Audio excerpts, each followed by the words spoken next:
Bonjour à toutes et à tous. Allez, aujourd'hui on va s'attaquer à une question qu'on se pose tous les jours.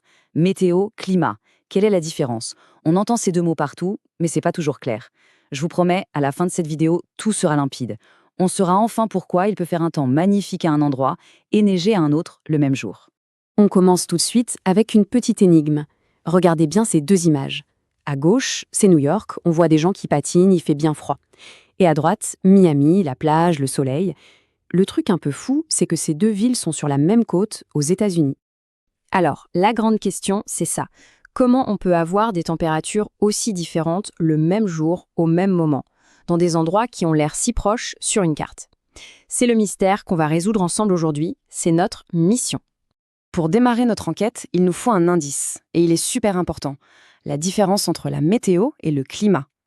La météo, en gros, c'est le temps qu'il fait à court terme. Aujourd'hui, demain, la pluie, le soleil, le vent, tout ça. Le climat, lui, c'est beaucoup plus large. C'est la moyenne de tout ce temps sur une très longue période, au moins 30 ans. C'est un peu comme la personnalité d'une région. Et voici notre plan d'enquête, notre feuille de route, pour devenir de vrais experts. On va d'abord poser le mystère, puis on va identifier le suspect principal, trouver ses complices, on va analyser un document comme des pros, et à la fin, on aura tout résolu. C'est parti! Bon, notre mystère, pour le résumer, c'est de comprendre pourquoi il y a de si grandes différences de temps d'un endroit à l'autre. Et pour ça, la clé, c'est vraiment de bien faire la différence entre la météo d'un jour et le climat, qui est une tendance de fond. Alors dans toute enquête qui se respecte, il y a un suspect numéro 1. Et dans notre cas, eh bien, il est énorme, il est jaune et il brille très fort. C'est le Soleil. C'est lui qui est à l'origine de quasiment toutes les différences de climat sur notre planète. Voyons voir comment il s'y prend. Ce qui est génial avec cette carte, c'est qu'on voit tout de suite que la Terre ne reçoit pas l'énergie du Soleil partout pareil. Comme la Terre est une sphère, les rayons du Soleil arrivent très directement sur l'équateur. C'est là qu'il fait le plus chaud, on le voit bien avec les zones jaunes. Par contre, au pôle, les rayons sont beaucoup plus inclinés, ils rasent la surface, l'énergie est donc moins concentrée et, forcément, il y fait beaucoup plus froid. C'est la zone en violet. Et cette répartition inégale de l'énergie, eh bien, ça a une conséquence directe et super logique. Regardez cette carte des climats du monde. On retrouve exactement la même chose. Les zones chaudes, en vert et jaune, sont bien autour de l'équateur, là où le soleil tape le plus fort. Les zones froides, en bleu, sont au pôle. Et entre les deux, on a les zones tempérées. C'est une conséquence directe.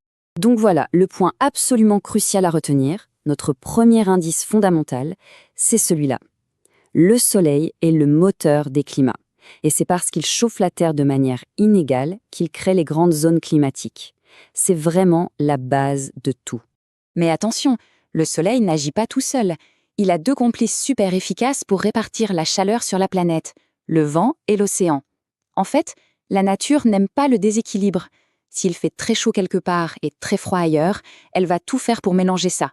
Voyons comment. Pour comprendre comment marche le vent, il suffit de penser à une montgolfière. Comment on la fait décoller? On chauffe l'air qui est dedans. Cet air chaud devient plus léger que l'air froid autour et hop, ça monte. C'est un principe de physique tout simple. L'air chaud s'élève. Eh bien, à l'échelle de la planète, c'est exactement le même principe, mais en version XXL. L'air qui est surchauffé au niveau de l'équateur, il s'élève. En altitude, il se refroidit et il finit par redescendre vers les pôles. Cet énorme mouvement d'air permanent, ce sont les vents. Et ils transportent la chaleur de l'équateur vers les régions plus froides. Et ces vents, en soufflant en permanence sur les océans, ils vont pousser l'eau. Ça crée des courants marins gigantesques. Ce sont de véritables fleuves à l'intérieur de l'océan. Il y en a qui transportent de l'eau chaude, comme le Gulf Stream qu'on voit en rouge, et d'autres de l'eau froide, comme le courant du Labrador en bleu. Ce sont de vrais tapis roulants de chaleur. Allez, maintenant qu'on a toutes les cartes en main, le suspect et ses complices, on va pouvoir résoudre une nouvelle énigme. Ça va nous permettre de vérifier si on a bien tout compris. On va appliquer nos connaissances à un cas super concret, le mystère de Bordeaux et Montréal.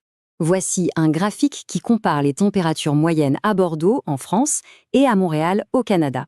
Le truc étonnant, c'est que ces deux villes sont situées quasiment à la même latitude. Normalement, elles devraient recevoir la même quantité d'énergie du soleil. Et pourtant, regardez-moi cet écart.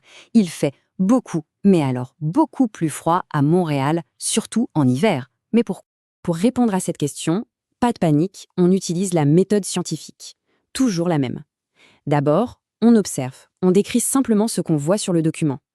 Ensuite, on utilise ces connaissances, tout ce qu'on vient d'apprendre, et enfin on conclut avec une phrase claire et précise.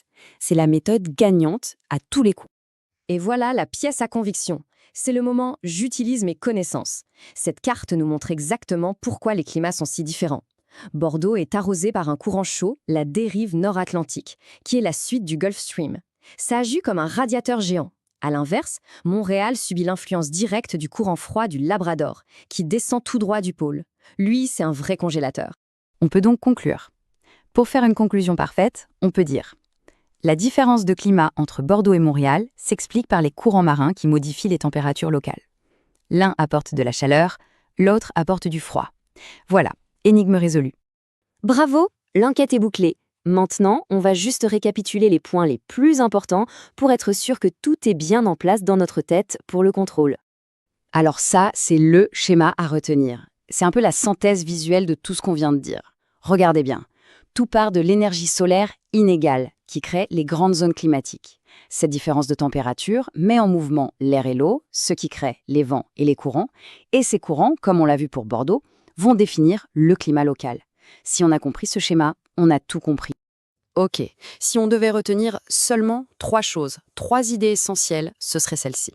Premièrement, on ne confond plus jamais météo et climat. Deuxièmement, le soleil est le grand patron. C'est lui le moteur à cause de son chauffage inégal.